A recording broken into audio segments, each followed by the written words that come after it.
All right, hey, welcome back. Principles of Accounting One. Happy to have you with us. I apologize for last week. I was feeling quite under the weather, so I appreciate your understanding with that. And I appreciate you all being here. I know that Zoom is not our favorite modality, but appreciate it. So, um, so let's go ahead and get started. I want to talk to you today about this concept called um inventory. We call this accounting for merchandise operations. I'm going to talk to you a lot about how inventory works. And I'm also going to talk to you about how we in accounting account for inventory.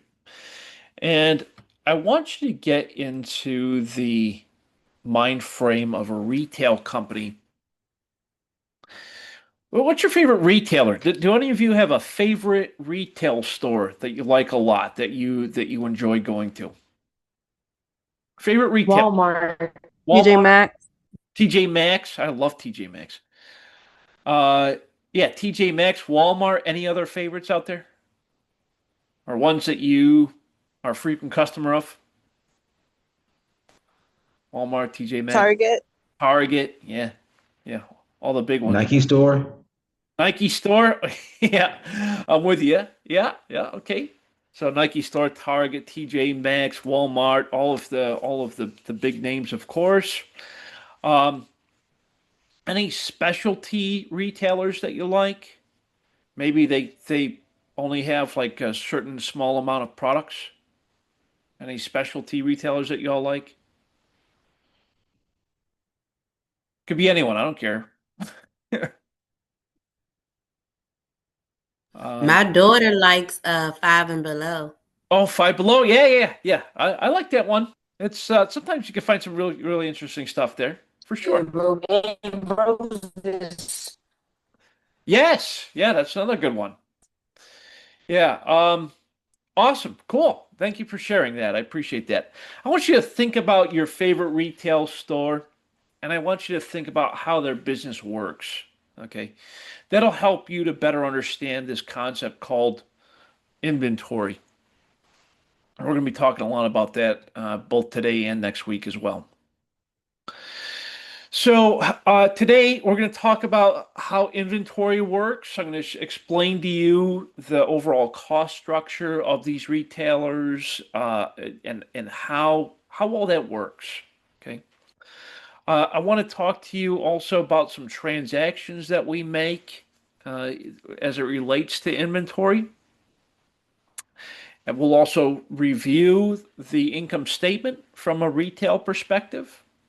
I'm going to show you two formats of the income statement, the multi-step and the single step. And we'll run through a couple of adjusting entries that we'll make. So we'll have some fun with it. I know accounting is sometimes a very boring subject, so you know me, I try to make it as relatable as possible. I feel like the more you can relate to something, the better we understand it. So I'm going to try my best to do that. If you ever have any questions along the way, feel free to unmute your microphone and ask your question. You can type it into the chat. I do have that open as well, so whatever works best for you, okay? Uh, so first, I want to help you to understand the format of our income statements as they relate to these types of companies. And the best way I can do that is to describe how the cost structures work for companies. And the first one I want to talk about today is for service companies. A service company is a company that, of course, provides services. These companies do not uh, carry any inventory. And I believe this was discussed in the recording from last week very briefly. We touched on these service companies and we touched on the format of the income statement for service companies. A service company provides a service. They do not carry any type of inventory. Examples of service companies include accounting firms, law firms, plumbing services, electrical companies, um, maybe general contractors, uh, a barber shop, a beauty shop, a salon. These are all service providers. They provide a service to us. They don't carry any type of inventory. Other examples would include airlines, hotels. They provide service, right? So all of these are service companies. When if you ever get a chance to look at one of these companies' income statements, you'll see that on their income statement they have the sales at the top, and then they have all of their operating expenses listed out. So the format of the service company's income statement is your sales or revenue minus all of the operating activities equals operating income, and then minus income tax expense and interest expense equals net income. So, or very simply put, sales minus expenses eventually gets to net income, equals net income. So sales minus expenses equals net income, the most basic version of the income statement. So the reason why we talk about the service companies first, that hopefully you've got a chance to watch in the recording last week, is to be able to compare that to a retailer. And so here we have a retail company, and this retail company, you can see that the cost of goods sold, I'm just going to minimize this, apologize, that the cost of goods sold is there. So let me explain how these retail companies format their overall operation. So we have sales. A retail company is there to sell you inventory. They sell you what we call merchandise inventory. That's what a retailer does. They purchase their inventory from their vendors. For example, Macy's, one of my favorite retailers. Love myself some Macy's. Okay. You all know I like to dress up.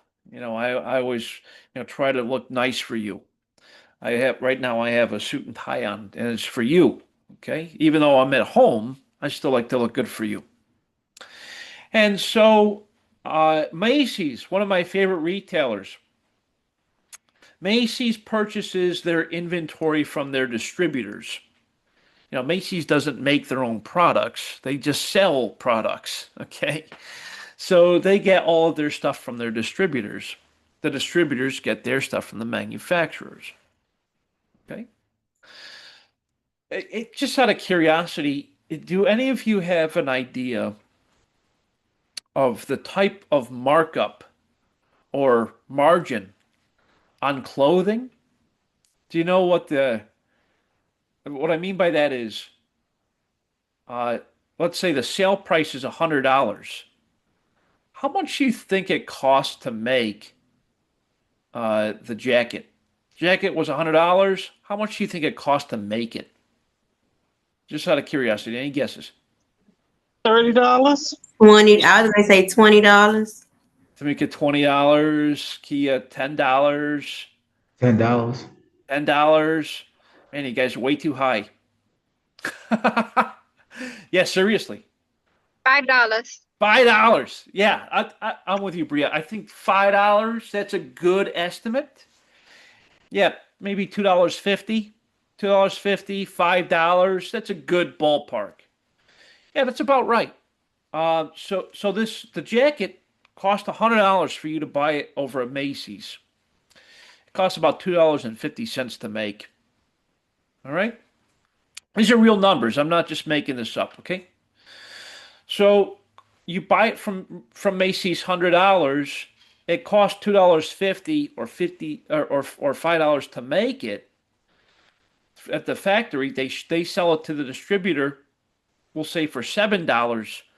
Distributor sells it to Macy's for $10. Macy's sells it to you for $100. Okay, these are real numbers.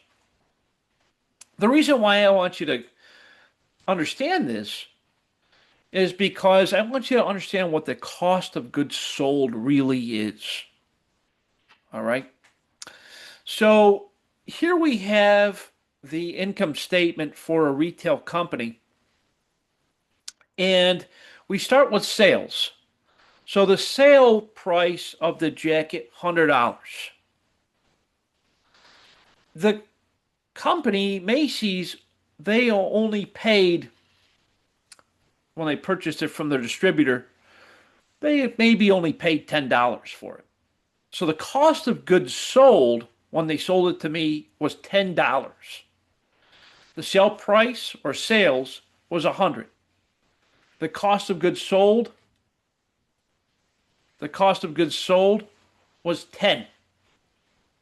So sales $100 minus cost of goods sold $10 gives a gross profit for Macy's on selling the jacket of $90. Okay? Wow. Man, yeah, that's nice, right? So $90 gross profit. Then we have to subtract out all of our operating expenses. Rent expense for the store, our wages expense for paying our employees, our other related selling expenses, general administrative expenses. These are all our regular operating expenses. Sales, $100 minus cost of goods sold, $10. Gross profit, $90. Minus all of our expenses. By the time we get to net income, it's not a whole lot, right? It's a couple dollars. So I just want you to think about that for a second, and that's how retail really works. So you might think, oh, Macy's, they're doing real well. They got a nice net income. Not really. Their margins are good, but by the time they pay through all of their expenses, not as great. Hi, Janet. Pleasure to have you with us. So here we can see at the bottom, on the right side, the retail company sales minus cost of goods sold equals gross profit minus our operating expenses equals net income. That's the format of the income statement. And again, I hope that you got some new information out of that, especially from hearing about the retailers and the real margins that are involved here.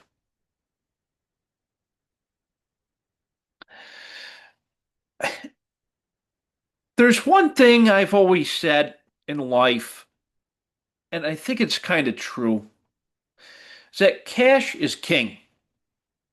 Cash makes the world go round. Cash definitely makes the business go round. That's for sure. Because without cash, I can't do a whole heck of a lot in business. All right. So a retailer has what we call this operating cycle. Every business has an operating cycle. But for retail, the operating cycle works like this. We start with cash. We use that cash to purchase our inventory. All right?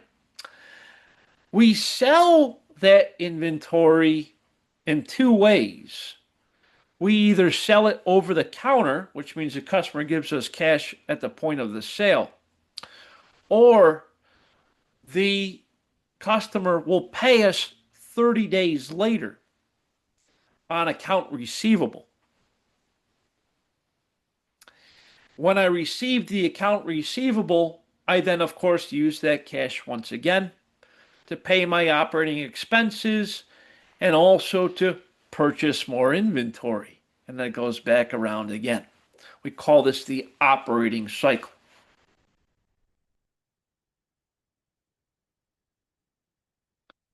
When it comes to inventory, I want you to be able to figure out how much inventory the company has available for sale.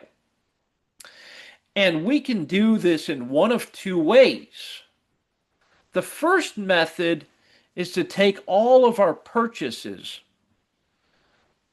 all of our purchases. Okay, the amount. This is what we spent on purchasing the inventory from our vendors.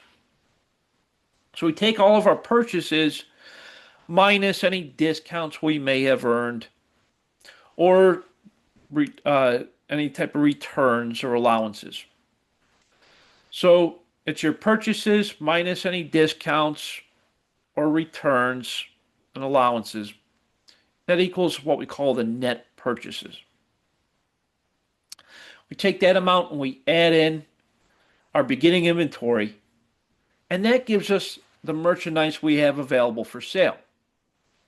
That method works just great. But here's the thing. We might not always have all that information available to us to be able to calculate merchandise available for sale. So the other way we can calculate this is by taking the cost of goods sold and adding in the ending inventory amount. That will also get us merchandise available for sale. So you see, there's really two ways of figuring it out. One is we take our net purchases plus beginning inventory. The other method is to take our cost of goods sold and add in ending inventory. Both of those avenues will get us to the merchandise available for sale amount. So just a nice graphic, yeah, to kind of explain that. Now, we also, when we talk about inventory, we need to understand the types of inventory systems that companies use. And there's really one or the other. There's these two methods, these two systems. Okay? In most retailers, we use what we call the perpetual inventory system. I want to ask you a question. What do you think happens when you take the item to the register and the cashier scans the barcode? You know, they scan the barcode. What do you think's happening there? What does it mean? What happens when the cashier scans the barcode? What's happening with that? It's Bria? removing the stuff out of the inventory. You're right. Exactly right. Very well done, Bria. So, yeah, what's happening here is that when we scan the barcode, it's taking it out of inventory, kind of putting it in like a hold, if you will, and then it becomes part of cost of goods sold when we sell it. So, yeah, exactly right, Bria. So, with the perpetual inventory system, the second that barcode gets scanned, it automatically updates the available inventory we have. You see what I'm saying? So it's automatic. It's continuous. It makes it real-time information. We call that perpetual. Think about perpetual motion. You know, in physics, we talk about perpetual motion, things that move, right? Or we think about the bicycle. We must move the bicycle using perpetual motion. It's in perpetuity, continuous, right? That's the perpetual inventory system. And that's what we're going to use a lot in this course. The other system is called the periodic inventory system. And just as the name implies, we update our inventory periodically. And the way we do that is by doing physical counts of the inventory. I had mentioned that most retailers use the perpetual inventory system. You know, it's just easier. We have the technology to help us out with the barcodes and all that jazz. But I want you to think about other retailers. Let's say a car dealership or a fine jewelry store. Okay, the Pagoda or I don't know which kind of jewelry stores you all like to shop at, but let's say it's Pagoda. Ooh, fancy, right? Or Swarovski. You know, the jewelry stores.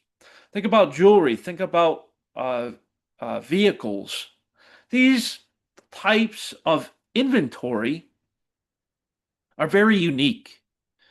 The reason why they're unique is because with a vehicle, it has what we call a vehicle identification number, also known as a VIN number. For jewelry, it has very commonly stamped within the jewelry what we call a serial number. Okay, it's a very unique number that's only for that particular item. Those types of retailers that sell things like that have a VIN number or a serial number, they commonly use the periodic inventory system. So we just kind of count out, do physical inventory check at the end of each month to see what we have on hand. Yep. So that's the primary difference between perpetual and periodic. So we're going to talk a lot about the perpetual inventory system because it's more useful for understanding transactions, especially from a retail perspective. So what I'd like to do now is roll through a couple of examples with you on transactions for inventory that we would commonly make in business. And we're going to do this with the understanding of the perpetual inventory system, which continuously updates the records. The first transaction we have here is that our company is purchasing inventory. Okay, so we operate a small corner store. Okay, we got the corner store. We need to purchase inventory. And so we have a couple of vendors that we work with, and we have a vendor that comes in periodically and sells us candy bars, and they work for Hershey. They come in with, cases of candy bars, and we just purchase the candy using cash over the counter. Real simple. It's a small local corner store, nothing fancy. Some easy operation. So the vendor comes in, Hershey comes in. They say, hey, we got all these candy bars.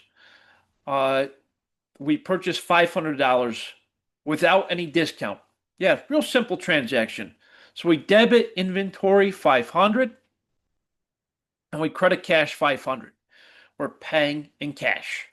Yeah, so debit inventory to increase our inventory and credit our cash to decrease our cash. Real simple transaction. Now, sometimes we might get lucky and work with a vendor that offers us what we call credit terms. Credit terms, as the name implies, gives us terms when we purchase from our vendors. Okay, credit terms, as the name implies. And why is it credit terms? Credit terms because I'm going to purchase on credit. I'll pay them later. Accounts payable, right?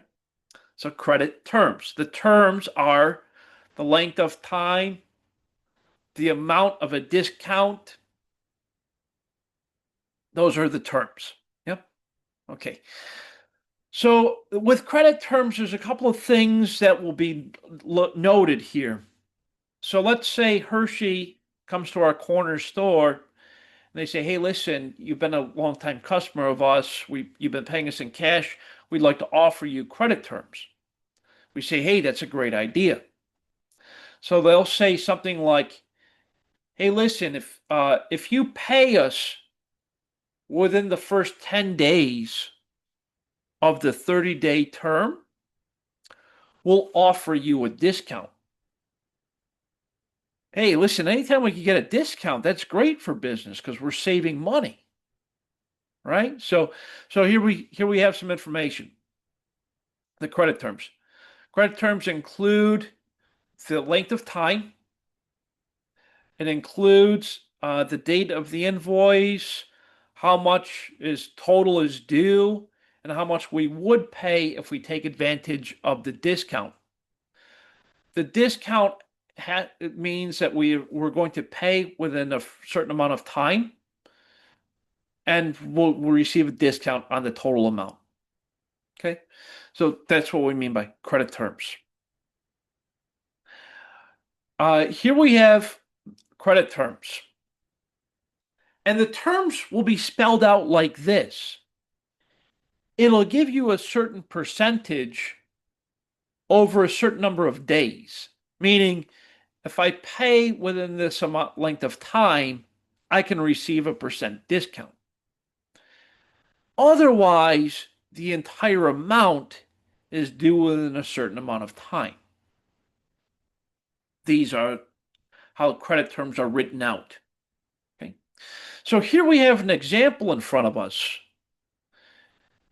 And the way that we would say this is 210 net 30. 210 net 30. So when you see 2 over 10 or net of 30, what this means is that if I pay within the first 10 days, I'll receive a 2% discount. 2% within 10 days, 210. Otherwise, and representing the word net, the entire amount, the net amount, is due within 30 days. You see? So 2% discount if I pay within the first 10 days. Otherwise, the whole amount, net amount, is due within 30 days. Right? So those are my credit terms. So now that I know what my credit terms are, I can decide to take advantage of the discount amount or not. Now, because I own a corner store, I want to be able to take care of the discount, right? I want the discount because I want to be able to pay less for my inventory. Everyone likes a discount, especially if you're the one purchasing the inventory, right?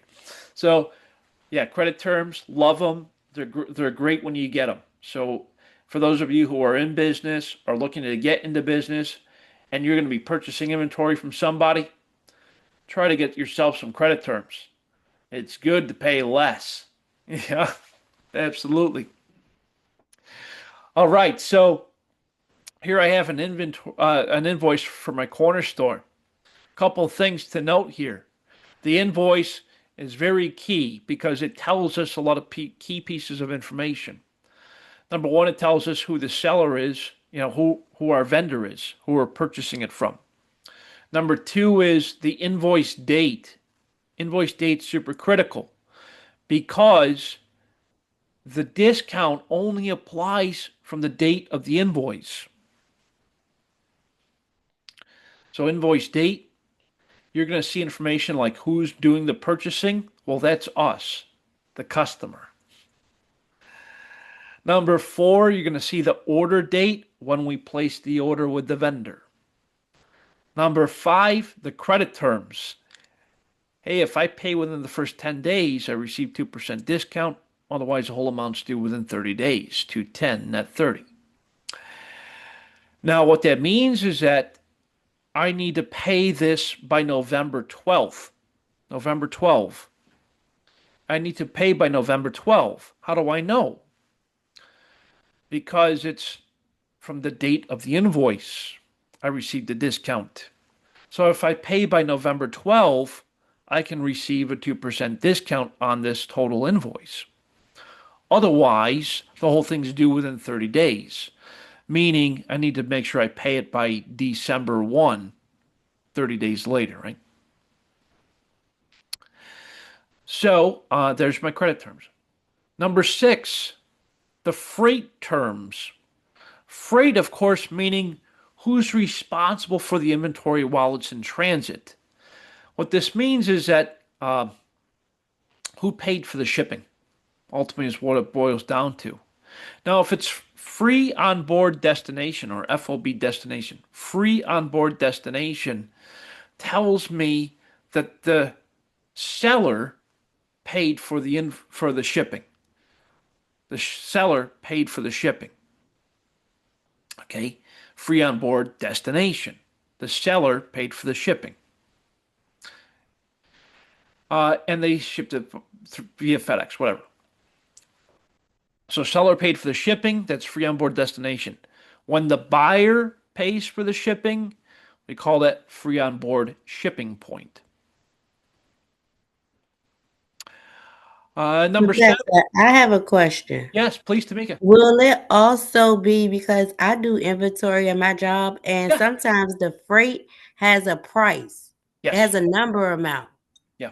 So when it has a number amount, do me, the buyer, the purchaser, is that my fee? Yes, it is. Yep. So, Okay. and what that means, Tamika, is that it probably, and just take a look at your invoice. If you see under the freight part, if it says free on board shipping point or FOB shipping or FOB ship, Mm-hmm. all means the same thing, right? That means that yes, you, the buyer, are ultimately responsible for the shipping, for paying the shipping.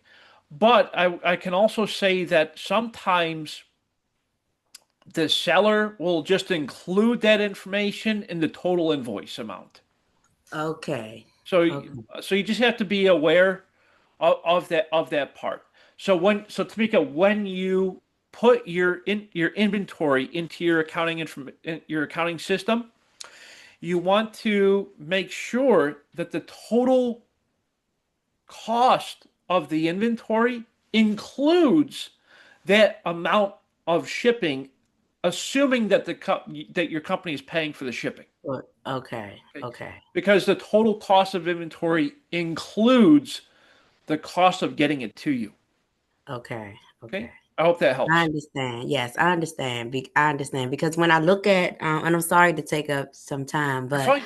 when I look at, we have a system like the summary statement, the balance sheet, and Sure. it shows you what items were being like the amount, and it shows you the freight amount. So the company, when it sends the bill, I see that amount on there. That's why I was asking. Okay. Perfect. Thank you. I understand. Thank you. Great. Thank you. Appreciate the question. Number 7 on the invoice shows what was ordered, how much the original cost of that inventory was. So we take the price times the quantity, gives us the total cost of each piece of inventory. And then we can see number 8, the total invoice amount. Now, sometimes the vendor will be super cool and tell you, hey, this is the amount that you would pay if you take advantage of the discount. And that's what we see number 9, net of discount. So if I were to pay this invoice within the first 10 days, so by November 12th, if I pay this invoice, I'm only going to pay them the $490. I'm not going to pay the whole 500. But if I pay the invoice after November 12th, then I have to pay the full 500. So that's how that works. I want to show you a couple examples of that in action. So we got that invoice, right? So our corner store, we got that invoice dated November 2. I need to record the transaction. And I need to do this that includes that whole amount. Because, as I just explained, when it comes to the cost of the inventory, we need to include the entire cost. So in this case, I'm just going to record that I've received the inventory and I'm putting it into my accounting system as if we're going to pay the full amount. So I debit inventory to increase my inventory, and I'm going to credit accounts payable because remember, I'm going to pay it later. And I do that for the full amount of 500. Now, hopefully, I'm going to take advantage of this discount if I pay within that first 10 days. So, hey, 2% is 2%, you know? I'm all about getting that discount. Now, here's the thing. If I do take advantage of that discount, I need to reduce the amount of my inventory by that discounted amount. And the reason for that is because if I paid less, that means my cost of the inventory was also less. So I need to record it at its actual cost. That's what I mean by that. Okay. So here we have it. Here it is, November 12th. And I've decided, yes, I'm going to take advantage of this discount, definitely. So I need to pay that $500, but I'm not going to actually pay the full 500. I'm only going to pay $490. That $10 difference, that's the amount of the discount, right? 2% of 500 is $10. So what I'm going to do here is I'm going to debit the account payable for the full 500 because I remember I recorded it at 500, the full amount. So I debit account payable 500. I'm going to credit cash 490 because I'm only going to pay the 490. I'm taking advantage of the 2% discount. The 2% discount is represented by the $10.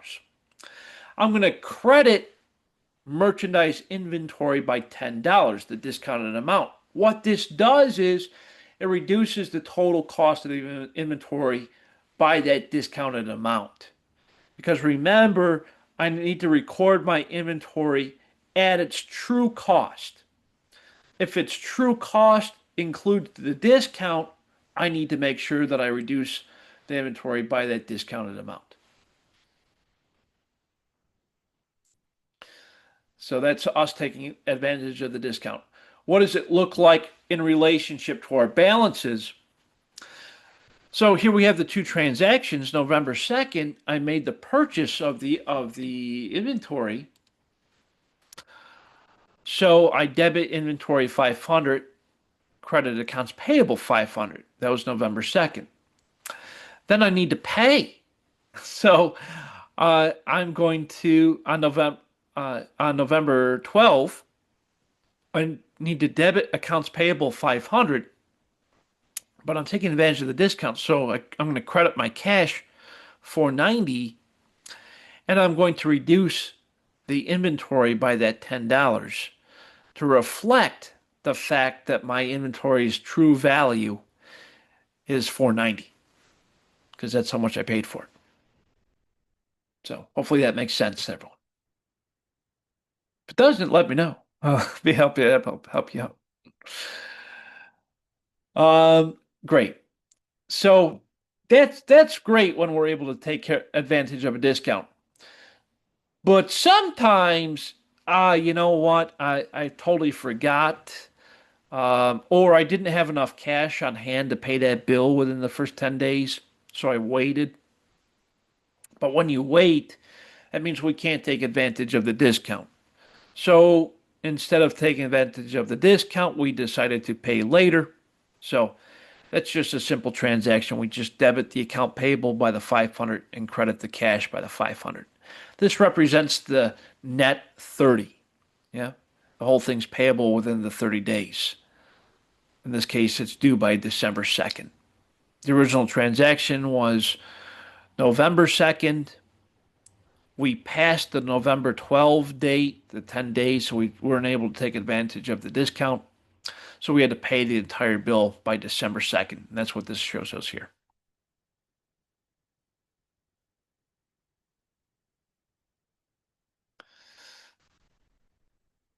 Oh man, you know, I had mentioned this concept earlier, and I was hoping that you all maybe had an idea of what it was.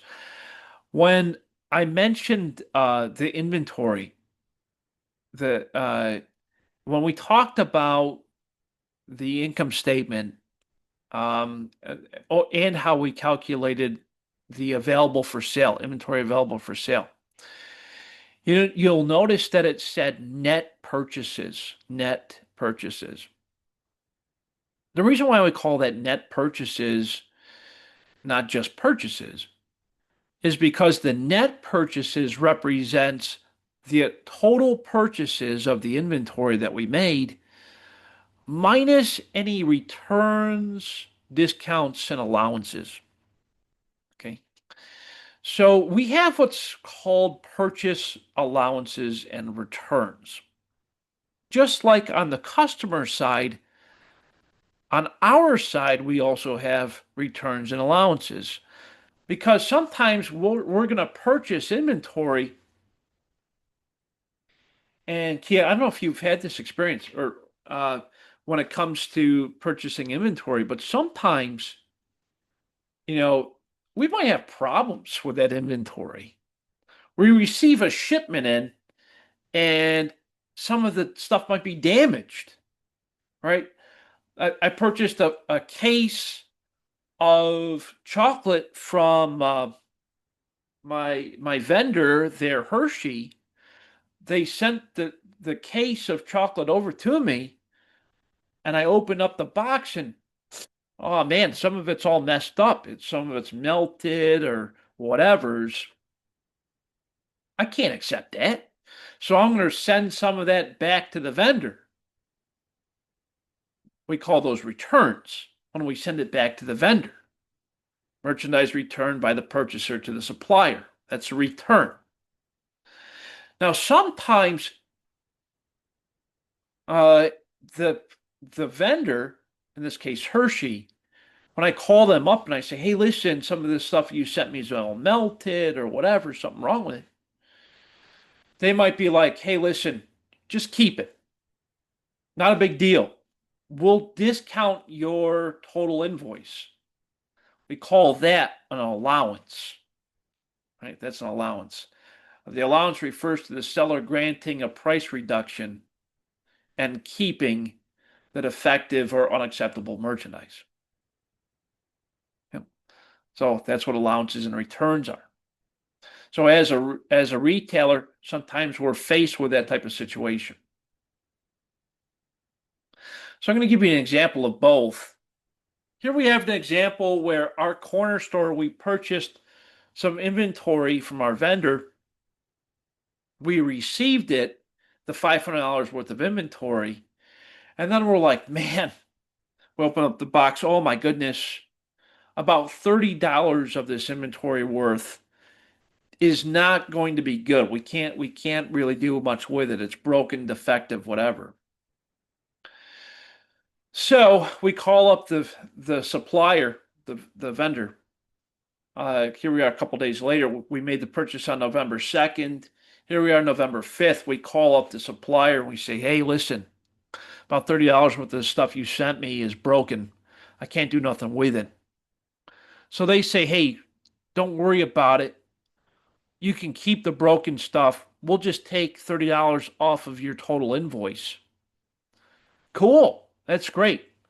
So we, of course, need to make that adjustment in our accounting information system as well to represent that they're taking $30 off of our invoice and it's $30 less of the inventory because it's defective. I probably shouldn't sell it.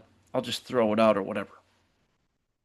So in this case, I debit accounts payable by $30 to reduce the amount that we agreed to with our vendor.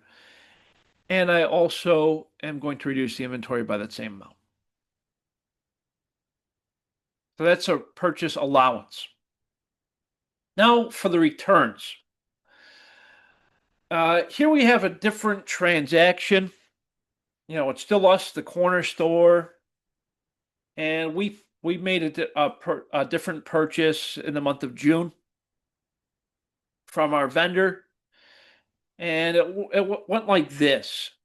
So on June 1st, we purchased $250 worth of inventory from our vendor, and we record the transaction. That purchase also had some credit terms with it, and they said, "Hey, listen, if you pay us within the first 10 days, we'll give you 2% discount. Otherwise, the whole amount is due within 60 days. All right, cool. Great. So on June 1, I record the fact that we received the inventory. So I debit the inventory to increase the inventory, and I credit accounts payable because I have to pay the vendor, of course, for the full amount, $250. Now, one option is, well, let me continue the story, I guess. On June 3rd, a couple days later, we opened up that inventory and we're getting ready to put it out on the shelves when we say, "Oh my goodness, about $50 of this stuff, we no longer need. maybe we purchased too much to begin with. Well, I really don't need this much inventory, so we're going to send some back. So we call up the vendor and we say, hey, listen, I purchased more than I should have. My apologies. I'm going to send you $50 worth of the inventory back. They agree. So I need to reduce the account payable by the $50 and reduce the inventory by $50 because obviously I no longer have it. But here's the thing, I still want to take advantage of the credit terms, the discount amount. Definitely, for sure. But since I sent back $50 worth of the total value of the inventory and the account payable I have is $200.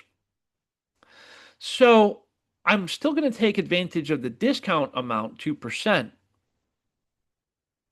So I decide on June 11, we're going to pay them, taking advantage of the 2% discount. I debit the total account payable by the 200 because that's what I owe them. I'm going to credit cash 196 bucks. And the reason for that is because I'm taking advantage of the 2% discount from the 200. 2% of $200 is $4. 2% of $200 is $4. So I'm going to debit cash the 196 and I'm credit cash 196 and I'm going to credit inventory $4 because I need to make sure that my actual inventory amount reflects its actual value. What I mean by that is that it's minus any returns and allowances is its true value. So that are 3 transactions that we went through that reflect the purchase returns. So nice and easy. Sometimes I had a student ask me one time I was teaching this topic, and they asked me, "Hey, Dr. B, what do I do if the return came after the discount?" Meaning, hey, we sent back some inventory, but it was after the discounted amount was already paid. In that case, they'll issue what you call a credit. A credit will be issued to your account in that case, or maybe even a refund. But usually they just issue a credit, and they'll take that amount off of a future purchase. So it happens. You know how business is. It's, always a little different. So here we have the credit terms once again. And I mentioned this earlier, and I apologize for not remembering that this slide was even in here, but I told you about the shipping terms. There's 2 types of shipping terms. There's free on board shipping point and free on board destination. These terms are very easy to understand because they help us to identify who's ultimately responsible for the inventory while it's in transit. Okay, so the first one we have is free on board shipping point.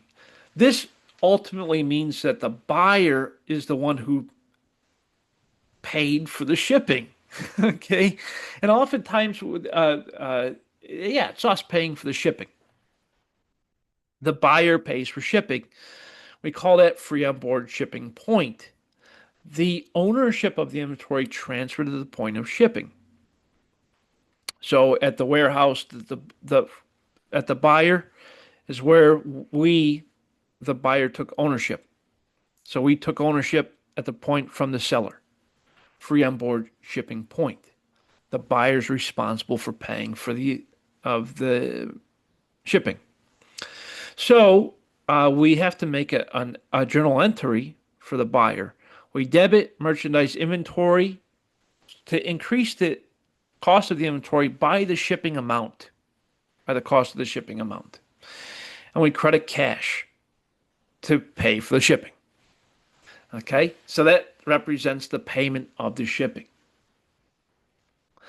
So to your earlier point, when you had asked me about do I include the cost of shipping? Yes, it's included in the total inventory amount. They may list it out separately on the invoice, or they might ask you to directly pay for the shipping. So it really depends. But either way, we add that to the total cost of our inventory. The other option is where the seller pays for the shipping and they just pay directly for it. In that case, we don't have to worry about adding it to our total cost of inventory. If the seller pays for the shipping, it's not our responsibility. So we call that free on board destination. It's where the seller is ultimately responsible for the shipping, and so the seller pays for the shipping. In that case, we just debit shipping expense and credit cash. Easy peasy.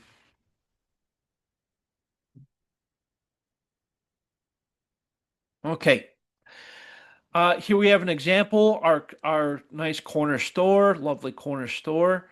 We purchased some inventory from our distributor, and on the invoice, it showed $75 shipping expense. No problem. So I need to add that to the total cost of my inventory. I debit inventory to increase the cost of the inventory, and I credit cash because I'm paying for the shipping. Yeah, easy. Very straightforward.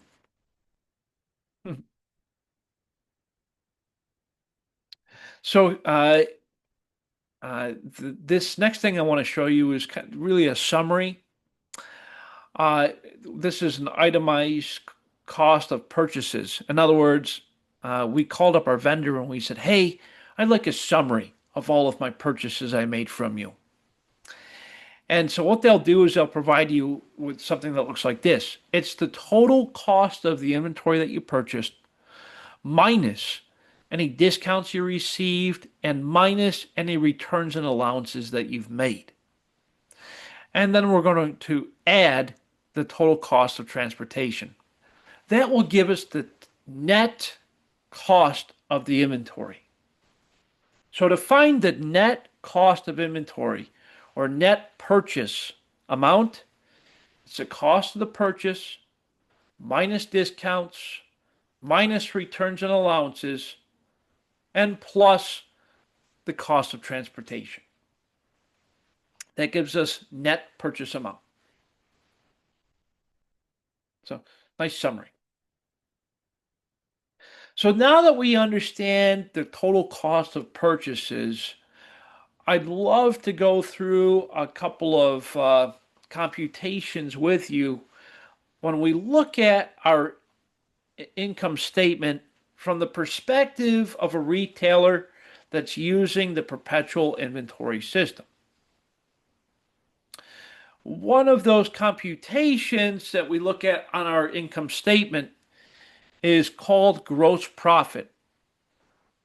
It's important for us as business managers and owners to understand what our potential profit from each sales dollar is. And the way that we do that is we calculate this thing called gross profit. And this is a special line item on our income statement. We take our net sales. Now notice it says net sales. It's our total sales minus discounts, minus returns and allowances that we have from our customers. We gave our customers discounts. Some customers returned the inventory, or we gave them some allowances on their accounts. So net sales. Sales that we've made, so revenue, minus discounts, returns, and allowances gives us net revenue or net sales. Then we're going to subtract out cost of goods sold. This is the cost of the inventory that we sold. Equals gross profit. So sales, net sales, minus cost of goods sold equals gross profit. That's the formula for gross profit. Net sales minus cost of goods sold equals gross profit. Really super important for you as a manager or an owner to know, because you need to know how much potential profit we can earn from each sales dollar. So net sales minus cost of goods sold equals gross profit.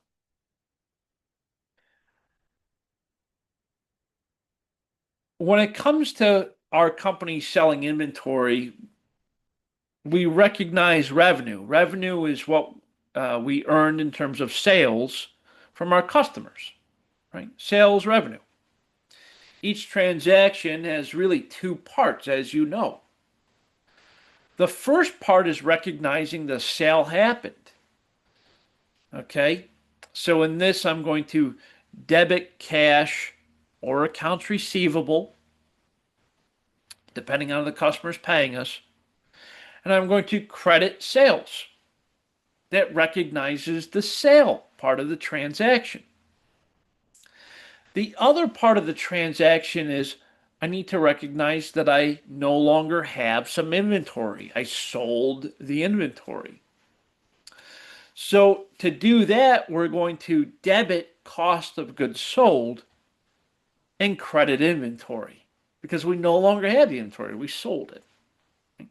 So for every sale that we make that involves inventory, it involves those two parts, those two transactions. All right. So I'm going to show you a couple of examples of this. So here we have a sale that we made to our customers on account. Okay, we sold $1,000 worth of inventory on account, and that inventory cost us $300. So I record the transaction like this. I debit account receivable $1,000. I credit sales $1,000. Then I need to debit cost of goods sold $300, and I credit inventory $300. Right? Those are both parts of the transaction. It's the same transaction, it just requires two parts. So that's the concept of selling. For every transaction we make, it has those two parts. The good news is because of the way that technology works, it's pretty instantaneous in our accounting information system. Although sometimes we need to make the computations ourselves, for the most part, with technology, it makes it a lot easier.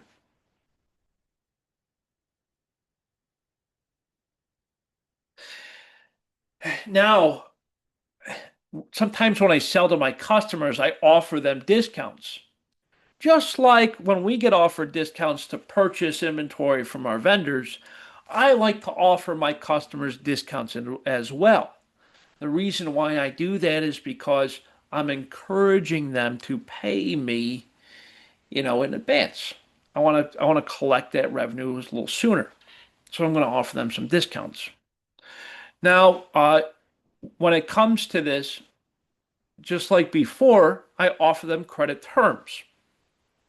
You've already seen this. So just like I received from my vendor, I can offer credit terms to my customers.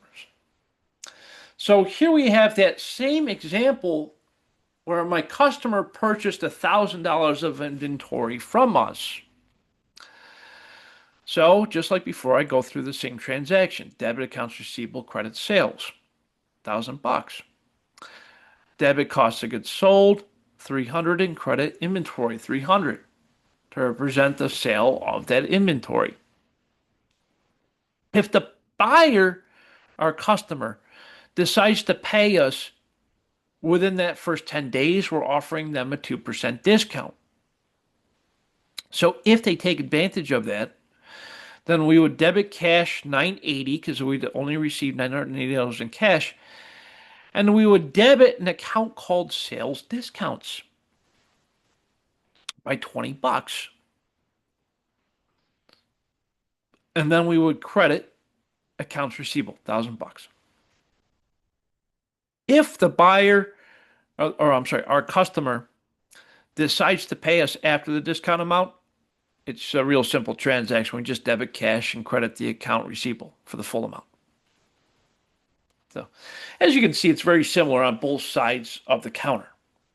Whether it's us being a customer for our vendors or our customers purchasing the inventory from us, we can offer our customers discounts And maybe if we're lucky, our vendors will also offer us discounts. And also, just like with our vendors, our customers will oftentimes return inventory to us, or we can offer our customer an allowance on their account, returns and allowances. And sometimes, oftentimes, companies will estimate this amount. And the reason why we estimate this amount is because we have experience in the retail business that tells us a certain percentage of customers will return the inventory or uh, or request an allowance. So that's why we estimate it. So high probability of it happening in the future.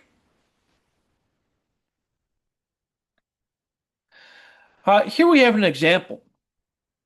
We have a customer that returned some inventory for the amount of $15.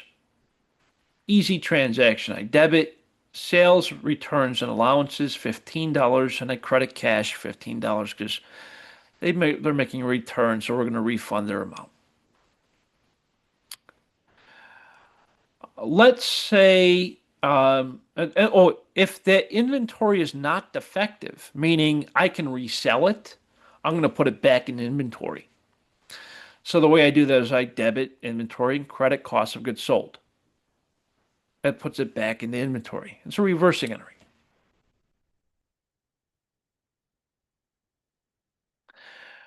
Now let's say, they made the purchase, but the thing is, the inventory, some of it is defective. Not all the inventory, but some of it was defective.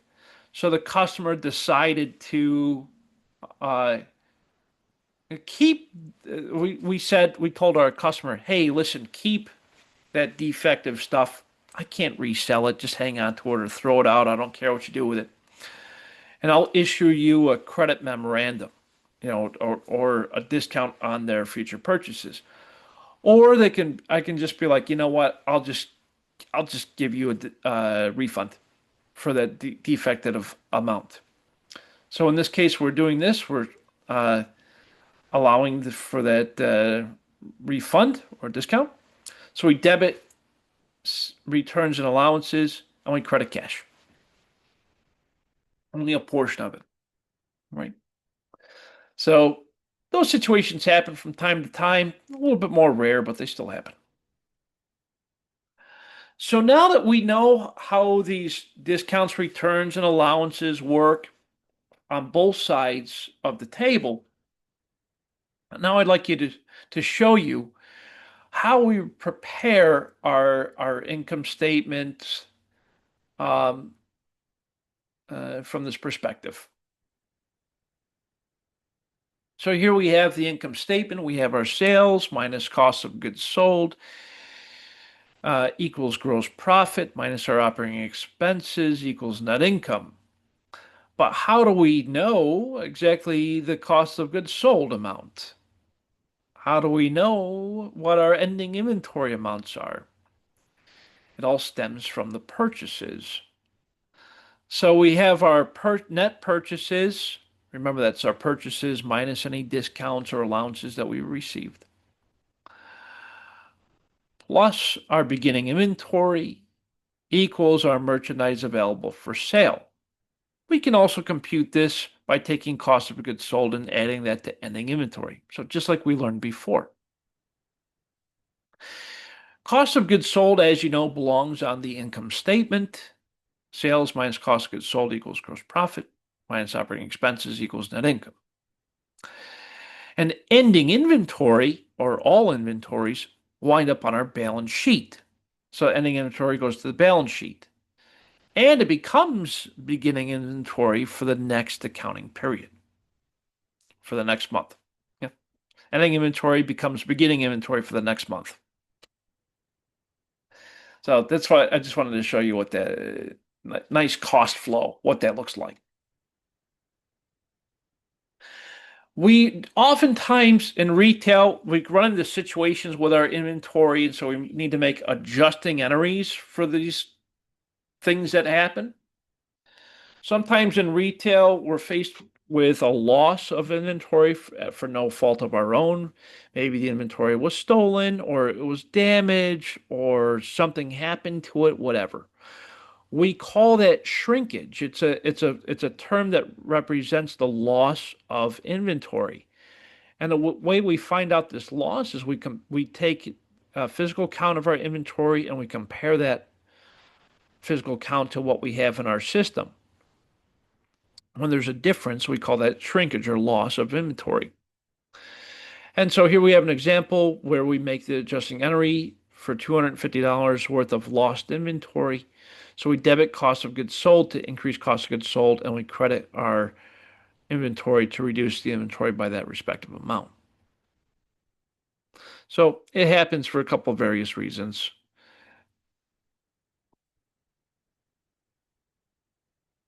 Here we have the closing entries that we make at the end of the month as it relates to our inventory. As you know, at the end of each month, we need to close out our temporary accounts. You hopefully remember this from the accounting cycle conversation I think we had back in week 2. To do that, we close out our revenue first, and then we close out all of our expenses. And the way that we do that is we debit sales and credit income summary or retained earnings to close out our revenue accounts. And to close out all of our expense accounts at the end of each month, we debit income summary or retained earnings, and we credit all of our expense accounts. You'll notice the ones highlighted here in red. We recognize sales discounts and returns and allowances as expenses. Those are expense accounts. And of course, cost of goods sold is also an expense account. Just want to highlight that difference.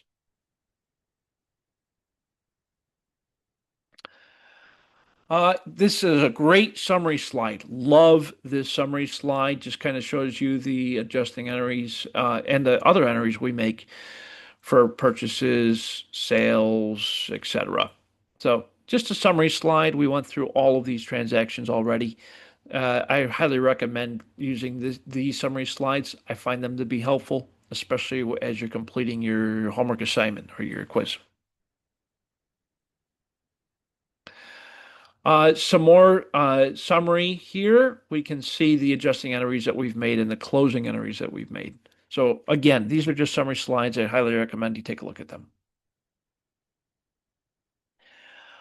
Now I'd like to just quickly to explain the difference between the multi-step income statement and the single-step income statement. And I want you to think about the words multi-step, multiple steps, or single-step, short version, right? With a multi-step income statement, as the name implies, there are multiple steps to the format. Net income is going to be the same whether you use the multi-step or the single step, but the level of detail is what's different. With a multi-step, there's multiple steps. Sales minus your sales discounts, sales allowances gives you net sales minus cost of goods sold equals gross profit. There's a couple of steps there, right? That's what we call it multi-steps. Sales minus cost of goods sold equals gross profit. Gross profit in itself is a step. That's why we have it highlighted there. Minus your operating expenses gets you income from operations. So gross profit minus your operating expenses equals income from operations, another step. Then we subtract out our other revenue gains and losses like interest and taxes to ultimately get us down to net income. So again, multiple steps. This kind of gives you an idea of the multi-step format of the income statement. And then we can compare that to the single-step income statement. And just as the name implies, there's only one step: sales minus expenses. Sales minus expenses equals net income. Easy. Very, very short, very simple format. But I like this multi-step format better because it gives us a lot more detail. And as a manager or a business owner, having more detail is much better to effectively manage the business. The retailer also has the balance sheet, of course, and on the balance sheet, I wanted to just call your attention to where inventory is located. Balance sheets are ordered, or the accounts are listed out for assets are listed out by what we call the order of liquidity, or how quickly we can convert something into cash. That's why it always starts with cash. So cash, accounts receivable, then our inventory, and then other types of supplies and prepaid expenses, or prepaid expenses. Those are all current assets because we expect to use them within 12 months or less. But I just wanted to point out how we allocate inventory as a retailer. It's just listed out as merchandise inventory. And then one of the last things I wanted to do tonight is to, of course, leave you with a couple of ratios. And these ratios are really, really important because they tell us a lot about our ability to sell through inventory. And it also tells us about our ability to quickly convert things into cash. So the first one we have here is called the acid test ratio. And this is where we take our quick assets and divide by current liabilities. We call them quick assets because we can quickly convert them into cash. And you'll notice that these include cash, short-term investments, and receivables.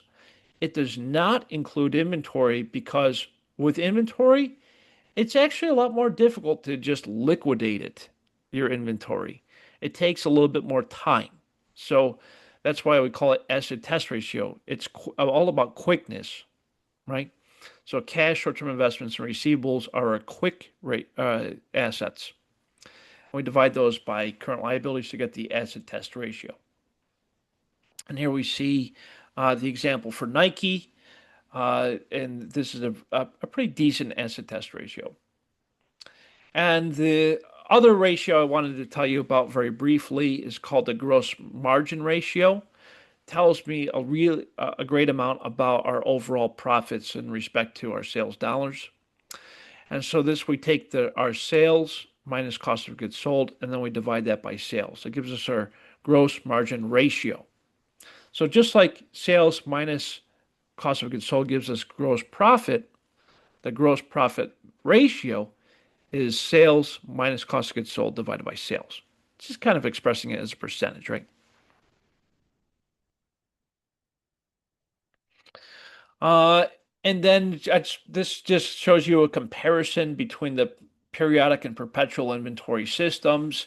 All those transactions we went through earlier just kind of shows you comparison between the two. Perpetual inventory system is what we most commonly used. The periodic system is when we update our inventory periodically. Very few minor differences in respect to the transactions. So I just wanted to show you what those were. And also very few adjusting entries related to the differences between periodic and perpetual inventory systems. Nothing to really worry too much about, but I just wanted to show you what those differences were. And then lastly, some adjusting entries that we would make periodically. This is very similar to the adjusting entries we've already made, so just some additional stuff to take a look at. More adjusting entries, and then the comparison between the perpetual and periodic systems. So, thank you again. I really do appreciate all of your time today. Appreciate you being with us and listening to my lecture, my spiel on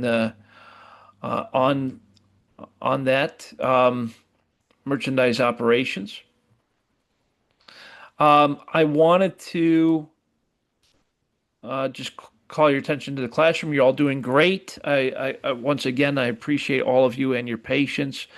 If you're past due on anything, it's not a big deal, but definitely please try your best to make sure that we get caught up.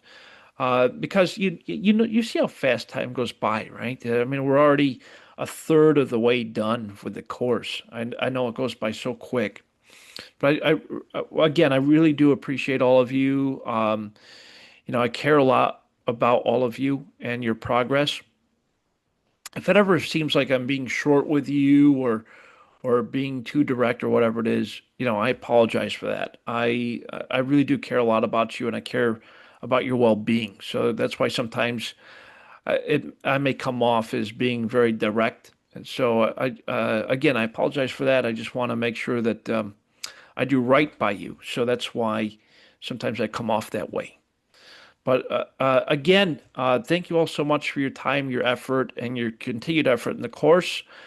We have the Chapter 5 quiz due this Sunday night. If you need anything, you have any kind of questions about anything at all, reach out to me. I am here for you 100% of the time. And again, I just want to say thanks. Appreciate all of you. And hope you have an awesome rest of your night. So thank you all so much. Take care. Thanks, Thank you, Dr. B. Professor. Appreciate you all. Thanks, Dr. B. Have a good evening, everyone. You as well. Thank you, Professor. You too. Thank you, team. Appreciate you all. Good night. Good night. Good night.